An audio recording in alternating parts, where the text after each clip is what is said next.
Well, joining us for more this hour is Eyal Mayroz, a senior lecturer, Peace and Conflict Studies at the University of Sydney. Dr. Mayroz, thanks so much for joining us on the show. Appreciate it very much. I want to start with what the IDF has been saying. It's claiming, that a Hamas camera was the target, but at the same time, added some very rare expressions of regret, saying it might have been a mistake. Now, is that a satisfactory explanation that would assuage growing outrage? And also, I want to ask you, about that change in tone as well. I mean, is that significant to you? Well, good morning. I think Israel has changed its tune over the last couple of days. It started with indeed Netanyahu issuing an apology, but only in English, not to the Israeli public, but internationally. And now the Israeli army is trying to, cover up, as it does often, by saying that it was a Hamas camera.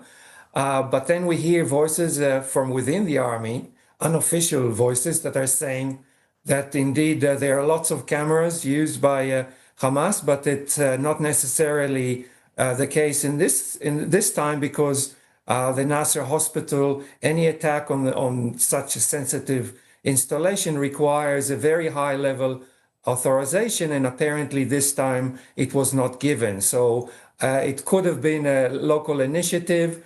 They've used artillery shells, which are not the right way to deal with specific cameras, and a lot of questions remain. But Israel is notorious for not investigating and coming out with the results of such mishaps.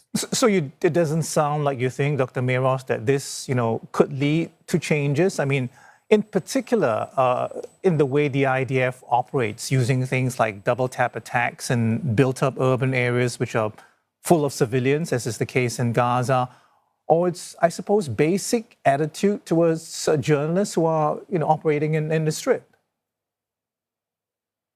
Look, the war has been waged on the ground, but also in international public opinion, and as such, journalists play a very important role in explaining to the international community in this case, but also to the Israeli public, what is going on. And this has been a very important area for the Israeli government. And indeed, between 190 and 240 different accounts of how many journalists were killed, but in each case, the highest number ever.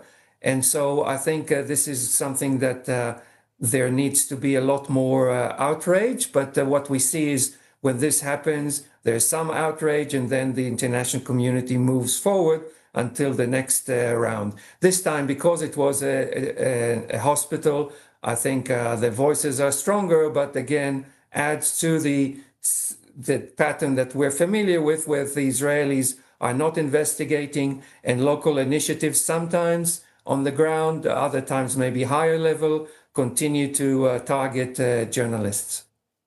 Dr. Mayroz, Israel has maintained that it's all on Hamas, continues to say that as well. Hamas started the war, uses hospitals as cover, starves hostages, and could end it all very quickly by releasing all captives and disarming. I'm wondering where you would place that argument right now in the context of what's happening in Gaza, meaning journalists and civilians dying or otherwise facing starvation. Is that in any way a valid argument still?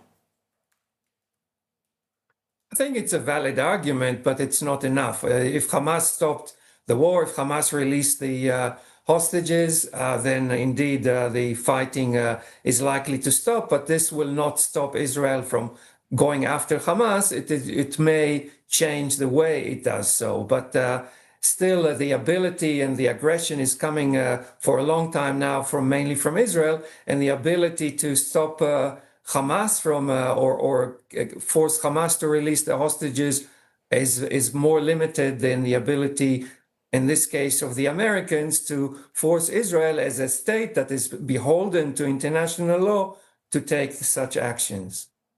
I want to ask you in particular about pressure, U.S. pressure. We know the UN is the latest to demand justice over the strike. We've had demonstrations across Israel as well, demanding an end to the war, the release of hostages. It's not the first time Benjamin Netanyahu is under pressure, but I would argue that it's now immense and coming from multiple fronts. Any signs he might give in, or is it really still down to whether or not the U.S. continues to support Israel or whether it withdraws that support? Look, the United Nations was created on the idea of collective security, and that was missing for decades now in relation to the fighting between Israelis and Palestinians. We do see now a major buildup, but the United States continues to be the stumbling block, as you could say about other major powers in the Security Council that are blocking any kind of international action against their allies. But in the case we are talking about, certainly the Americans hold the key and play a role, which at the moment is not very constructive. Trump is refusing to go all the way in forcing the Israelis to back down as the only actor that can do so. We know that the American president is reportedly going to chair a meeting today to work out a comprehensive plan. Do you have any idea what that might look like? Or maybe I should rephrase this. What must it have, this plan, to satisfy all parties? I think the plan that was brought forth a short time ago by the French and the Saudis is certainly the right way to go about it.